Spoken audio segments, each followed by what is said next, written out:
नमस्कार, सत्यार्थ न्यूज में आपका स्वागत है। महुआ से इस वक्त की खास खबर। राज्य के कैबिनेट मंत्री डॉक्टर किरोड़ी लाल क्षेत्र में हो रही लगातार भारी बारिश के चलते हुए आमजन को राहत पहुंचाने की दिशा में स्वयं ही शहर की सड़कों पर निकल पड़े। शहर में घूमकर अनेकों जगह पानी के भराव व लोगों को हो रही परेशानियों का जायजा लिया। फिर इसके बाद महुआ पंचायत समिति कार्यालय में पहुंचकर वहां अधिकारियों व कर्मचारियों की बैठक ली।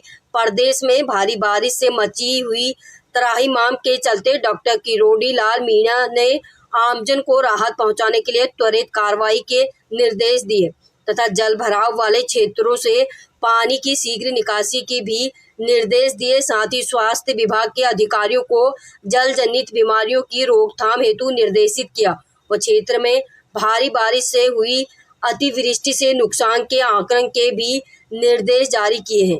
किरोड़ी लाल मीणा प्रदेश के कृषि और आपदा मंत्री हैं, लेकिन वो मंत्री पद से दे चुके हैं इस्तीफा, लेकिन अभी तक प्रदेश के आलाकमान ने उनका इस्तीफा स्वीकार नहीं किया है। किरोड़ी लाल मीणा आज पूरी राजस्थान के दौरे पर रहेंगे। वहीं आज सीएम भजनलाल शर्मा का भी क्षेत्र में हवाई निरीक्षण का कार्यक्रम प्रस्तावित है। महुआ से मनोज खंडेलवाल की रिपोर्ट।